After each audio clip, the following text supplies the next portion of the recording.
Audrey Chandra, presenter di Sapa Indonesia Siang. Perbaharui yuk informasi yang paling baru, independen dan juga terpercaya hanya di YouTube Kompas TV. Jangan lupa untuk subscribe, like, komen, dan juga share ya. Nah terakhir itu tuh dinyalain loncengnya ya untuk dapetin notifikasi berita-berita terbaru.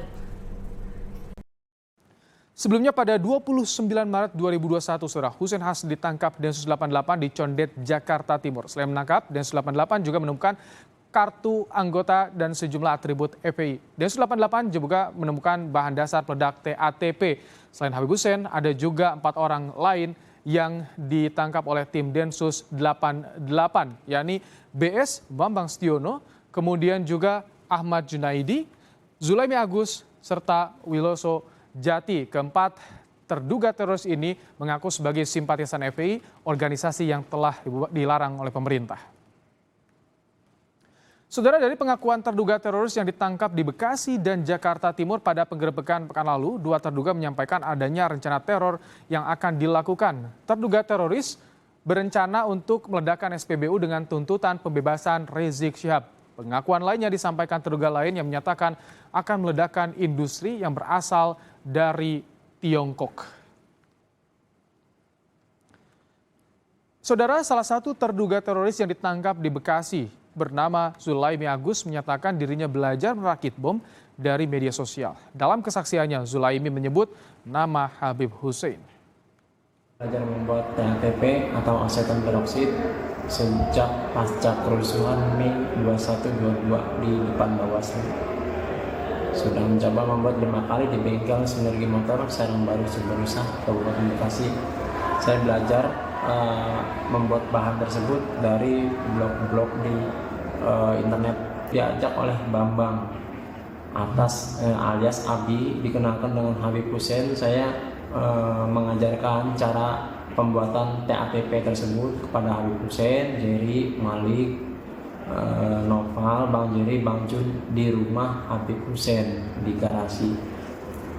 Tahapan yang saya ajarkan kepada mereka mencampurkan bahan aseton cair dan H2O2 cair dan HCl sekaligus hingga menyebabkan terjadinya letupan.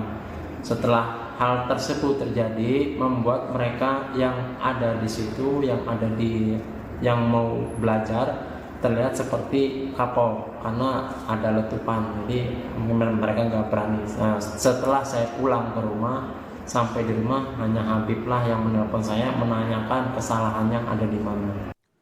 Informasi terkini dari pengusutan 4 terduga teroris yang ditangkap di Bekasi dan Jakarta, kami tanyakan langsung pada jurnalis Kompas TV, Fajri Satrio yang berada di Mabes Polri, Jakarta.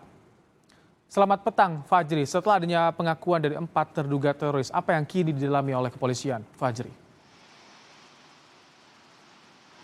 Ya, Rahmat Ibrahim dan juga saudara, hingga saat ini memang polisi belum memberikan informasi secara resmi. Kami terus berusaha untuk mencari informasi setelah adanya video pengakuan yang saat ini sudah tersebar. Dan seperti yang kita ketahui, Rahmat Ibrahim, di mana Densus 88 anti teror telah menangkap sejumlah teroris pasca bom bunuh diri yang meledakkan diri di Gereja Katedral Makassar, Sulawesi Selatan. Penangkapan dilakukan di beberapa tempat, di antaranya yaitu di Jakarta, Bekasi, dan juga Tangerang Selatan. Setidaknya ada 4 orang yang ditangkap oleh pihak kepolisian terkait jaringan teroris tersebut. Setelah diperiksa pihak kepolisian, 4 teroris tersebut membuat pengakuan yang cukup mengejutkan. Di mana ada 4 yang membuat pengakuan, yaitu yang pertama yaitu Ahmad Junaidi, Zulaimi Agus, Wiloso Jati, dan kemudian Bambang Setiono. Ahmad Junaidi yaitu dalam video pengakuannya dia mengatakan dan mengaku sebagai simpatisan FPI dan kerap mengikuti pengajian sepulang Habib Rizik Syihab ke Indonesia beberapa waktu lalu. Dan untuk Ahmad Junaidi diamankan tim Densus 88 anti teror tepatnya di Ciputat Timur, Tangerang Selatan pada Senin 29 Maret lalu. Ahmad Junaidi mengaku rutin mengikuti pengajian yang dipimpin oleh Habib Hussein Hasni di Condet, Jakarta Timur, yang juga ditangkap oleh tim Densus 88 anti teror. Yang kedua, video pengakuan dari Zulaimi Agus. Zulaimi Agus ditangkap di Serang Baru, Cibarusah, Kabupaten Bekasi pada Senin 29 Maret. Tim Densus 88 anti teror menemukan sejumlah bahan peledak di rumah kontrakannya dan dia mengaku belajar membuat bom setelah kerusuhan di depan Bawaslu pada 21 Mei 2019. Zulaimi Agus termotivasi membuat bahan peledak karena mau menegakkan keadilan dengan cara sendiri terhadap tindakan Brimob kepada demonstran 212, dan dia sendiri mengaku bergabung di FPI pada tahun 2019 di wilayah DPC Serangbaru, Kabupaten Bekasi sebagai Wakadit Jihad. Zulaimi Agus kemudian mengajarkan tahapan membuat bahan peledak di hadapan teman-temannya. Bambang Setiono yang juga membuat video pengakuan, yaitu mempunyai rencana lebih mengejutkan. Dia mengaku akan menyerang SPBU. Dan teroris Bambang Setiono mengaku menjadi simpatisan FPI sejak Desember 2020. Dan yang video keempat yaitu Wiloso Jati, dan sementara itu Wiloso Jati mengaku sebagai laskar FPI di DPC Jagakarsa pada 2019, dan Wiloso Jati bergabung dengan Habib Hussein Asni pasca penangkapan Habib Rizik Syihab dan pembubaran FPI. Rahmat Ibrahim.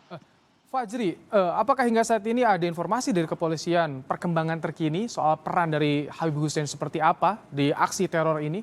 Fajri? Ya, Rahmat Ibrahim dan juga saudara, memang Habib Hussein saat ini sudah ditangkap oleh pihak kepolisian, dan ini merupakan sang promotor aksi. Hussein Hasni sudah bergabung dengan FPI sejak 2010 lalu, Rahmat Ibrahim, dan dia bahkan sempat menjabat sebagai Wakil Ketua Bidang Jihad FPI Jakarta Timur, dan sebelumnya akhirnya lengser karena konflik dengan pimpinan FPI DKI. Dan KTA sekaligus seragam FPI pun disita pihak kepolisian saat penangkapan tersebut. Dan setelah FPI bubar, Rahmat Ibrahim, Hussein memimpin majelis Yasin Waratib dan menggelar pengajian seminggu sekali. Dan pengajian inilah yang akhirnya menjadi wadah bagi mereka untuk merencanakan aksi peledakan bom tersebut. Rahmat Ibrahim. Baik, terima kasih Fajri Satrio melaporkan langsung dari Mabes Polri.